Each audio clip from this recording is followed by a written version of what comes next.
ഇമാം ഇബ്നു റജബ് റഹിമഹുല്ലാഹു തആല പറയാണ്, അൽ മുഅ്മിനു ഒരു സത്യവിശ്വാസിയാണെങ്കിൽ യസുറുഹു മാ യസുറു അഖാഹുൽ മുഅ്മിൻ, തൻ്റെ സഹോദരന് സന്തോഷകരമായ ഒരു കാര്യം വന്നാൽ സത്യവിശ്വാസി സന്തോഷിച്ചിരിക്കും.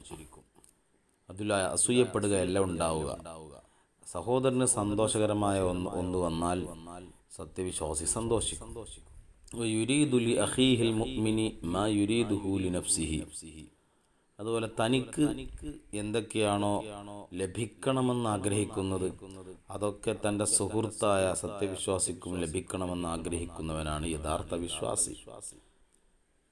വഹാദാ കുല്ലുഹു, ഇത് ഉണ്ടാകണമെങ്കിൽ ഇന്നമാ യഅതി മിൻ കമാലി സലാമത്തി സ്വദർ, ഹൃദയ വിശാലത വേണം, ഹൃദയം സലാമത്താവണം. മിനൽ ഗില്ലി വൽ ഗിശ്ശി വൽ ഹസദി, ചതി, പോരി, വഞ്ചന, വിശ്വാസവഞ്ചന, അസൂയ തുടങ്ങിയുള്ള ഹൃദയത്തിൻ്റെ മുഴുവൻ കറകളിൽ നിന്നും സലാമത്തായാലേ ഈ ഒരു സൽസ്വഭാവം, സൽഗുണം സമ്പാദിക്കാൻ സാധിക്കുകയുള്ളൂ.